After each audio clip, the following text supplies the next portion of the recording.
अरहन्ताणम् नमो अरहन्ताणम् नमो अरहन्ताणम्। सूक्ष्म शरीर और स्थूल शरीर के विषय में विस्तार से प्रकाश डाल। हम जो भी जानते हैं हमारी इंद्रियों के माध्यम से जानते हैं। हमारे पास 5 इंद्रियां हैं और एक मन, एक बुद्धि। इंद्रियों के द्वारा जो जाना जाता है, जो सामग्री संचित की जाती है, उसके आधार पर मन अपना काम चलाता है। तो हमारे जानने का पहला स्रोत या मूल स्रोत है इंद्रिय, और वे इंद्रियां हमारे इस शरीर के हिस्से हैं, उनसे अलग नहीं है। शरीर के कुछ भाग हमने विकसित कर लिए। कुछ ऐसे चुंबकीय क्षेत्र बना लिए शरीर में, उनके माध्यम से हम बाह्य जगत के साथ संपर्क स्थापित कर सकते। तो हमारे शरीर में ऐसे 5 माध्यम बन गए जो हमारी 5 इंद्रियां हैं।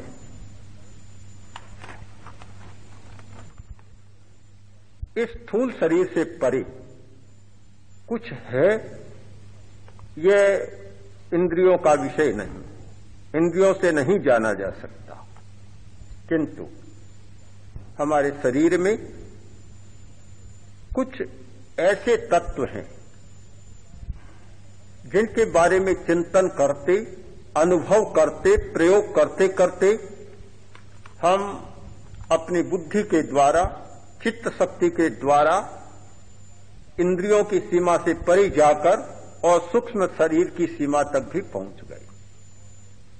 उनमें एक है हमारी विद्युत, जैविक विद्युत, बायो इलेक्ट्रिसिटी, हमारी प्राण विद्युत, जिसका काम हम जो भी खाते हैं उसका पाचन होता है। अग्नि दीपन, पाचन, शरीर का सौष्ठव, शरीर का लावण्य, ओज, ये जितनी आग्नेय क्रियाएं हैं, ये सारी की सारी क्रियाएं इस शरीर की नहीं। इस शरीर में जो सप्त धातु हैं और जिस शरीर को 7 धातुओं का पुतला कहा जाता है, उस शरीर की ये क्रियाएं नहीं। तो फिर कहां से आई? तो एक खोज हुई। इस स्थूल शरीर के भीतर एक शरीर है जो तेज का शरीर है,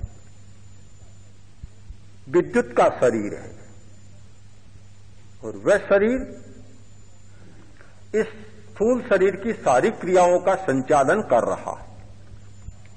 उस शरीर में से विद्युत आ रही है और वह विद्युत इस स्थूल शरीर का सारा संचालन कर रही है। तो उस शरीर को प्राण शरीर या तेजस शरीर कहा गया।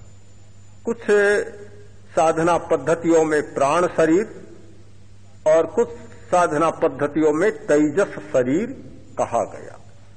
तात्पर्य में एक ही बात है, इस शरीर के भीतर एक विद्युत का शरीर है जो प्रकाश के रश्मियों का विकिरण करता है और प्राण शक्ति के द्वारा हमारी वृत्तियों का संचालन करता है। इंद्रियां अपना काम करती, किंतु यदि प्राण शक्ति का प्रवाह नहीं है तो इंद्रियां भी अपना काम नहीं कर सकती। मन अपना काम करता है, किंतु प्राण शक्ति का योग नहीं जुड़ता है तो मन भी अपना काम नहीं कर सकता।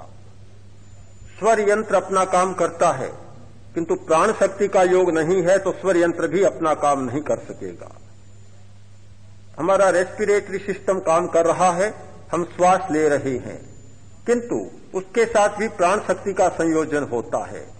तो हमारा आहार हमारा श्वास, हमारा मन, हमारी इंद्रियां, हमारी भाषा, ये जितनी हमारी प्रवृत्तियां हैं वे सारी की सारी प्रवृत्तियां प्राण शक्ति के द्वारा संचालित है। प्राण की अनेक धाराएं बन जाती है और वह प्राण शक्ति उस सूक्ष्म शरीर के द्वारा निःसृत है, वहां से प्राण शक्ति का प्रवाह आ रहा है। तो प्राण शक्ति को प्रवाहित करने वाला एक सूक्ष्म शरीर है, वह है तेजस शरीर। यह स्थूल शरीर, उसके भीतर सूक्ष्म शरीर एक तेजस शरीर। तो फिर प्रश्न हुआ कि प्राण शक्ति का प्रवाह वह क्यों कर रहा है, वह किसके द्वारा संचालित है? अपने आप कर रहा है या किसी द्वारा प्रेरित होकर कर रहा है? यदि अपने आप कर रहा है तो तेजस शरीर जैसा मनुष्य में है वैसे पशु में भी है, पक्षियों में भी है और छोटे प्राणियों में भी। हर प्राणी में तेजस होगा। एक भी प्राणी ऐसा नहीं मिलेगा जिसमें तेजस शरीर न हो। वनस्पति में भी तेजस शरीर मिलेगा। वनस्पति में भी प्राण की शक्ति होती है, प्राण की धारा होती है। वनस्पति में भी ओरा होती, आभा मंडल होता है और वह आभा मंडल इस स्थूल शरीर का काम नहीं है। हमारा आभा मंडल ओरा उस तेजस शरीर के विकिरण है। वे प्रकाश और रंगों के विकिरण हैं जो तेजस शरीर से आते हैं। वनस्पति का भी अपना आभा मंडल होता है, हर प्राणी का अपना आभा मंडल होता है, मनुष्य का भी होता है। तो आखिर वह विकिरण क्यों हो रहा है? अगर तेजस शरीर का काम केवल विकिरण करना ही हो तो मनुष्य के साथ यह क्यों कि वह इतना ज्ञानी, इतना शक्तिशाली और एक छोटा कीड़ा या वनस्पति में इतना अविकास क्यों?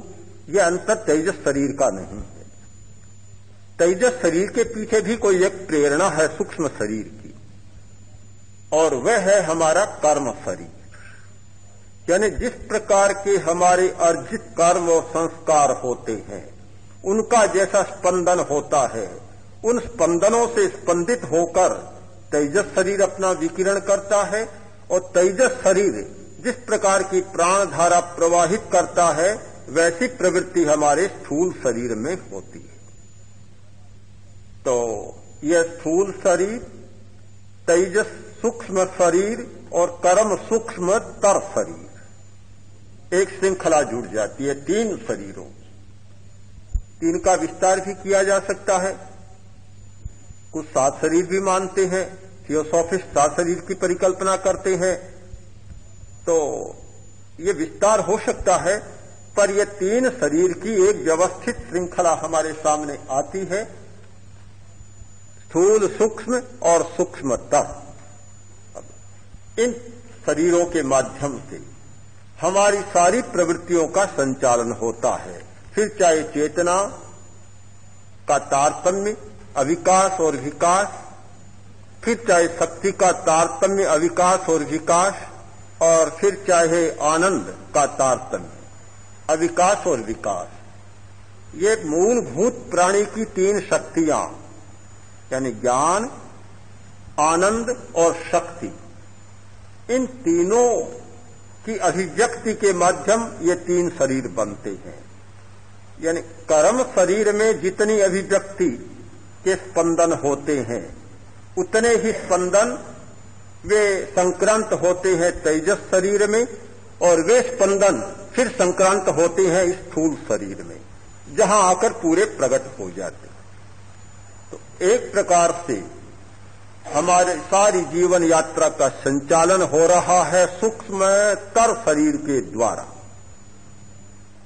और उसका निर्देश क्रियान्वित हो रहा है तेजस शरीर में, और तेजस शरीर की प्रेरणा से संप्रेरित हो रहा है यह हमारा स्थूल शरीर। इसलिए हमारी प्रवृत्ति का मूल इस स्थूल शरीर में नहीं खोजा जा सकता। हमारी प्रवृत्ति का मूल खोजा जा सकता है सूक्ष्म शरीर में।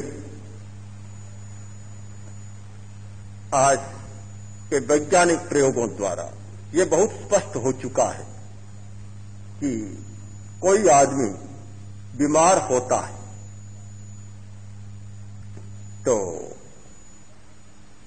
ऐसी पद्धति विकसित हो गई लगभग, और कुछ वर्षों बाद एकदम सामने आ जाएगी कि बीमारी की घोषणा 6 महीना पहले की जा सकती, अमुक बीमारी होने वाली है। तो कोई भी बीमारी आती है पहले इस स्थूल शरीर में नहीं आती, पहले वह सूक्ष्म शरीर में आती है और 2-3 महीनों के बाद स्थूल शरीर पर वह प्रकट होती है। तो यह तो मात्र एक प्रकट होने का माध्यम है, अभिव्यक्ति का माध्यम है। सारी क्रिया का संचालन हो रहा है वह तो उस सूक्ष्म तंत्र में हो रहा है। मौत की भविष्यवाणी की जा सकेगी, बीमारी की भविष्यवाणी की जा सकेगी, और भी अनेक क्रियाओं की भविष्यवाणी की जा सकेगी।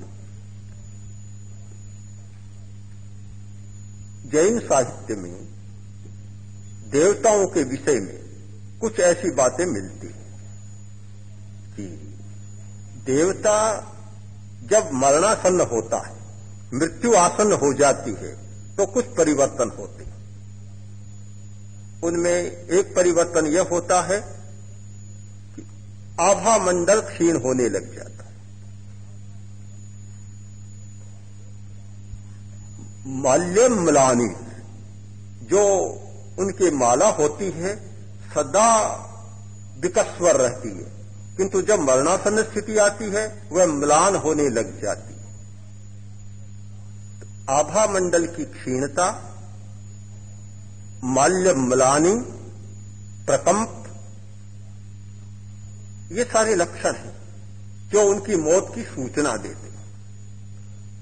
तो ये मृत्यु की सूचना ये हमारे सूक्ष्म शरीर में पहले आ जाती है और स्थूल शरीर में बाद में आती है।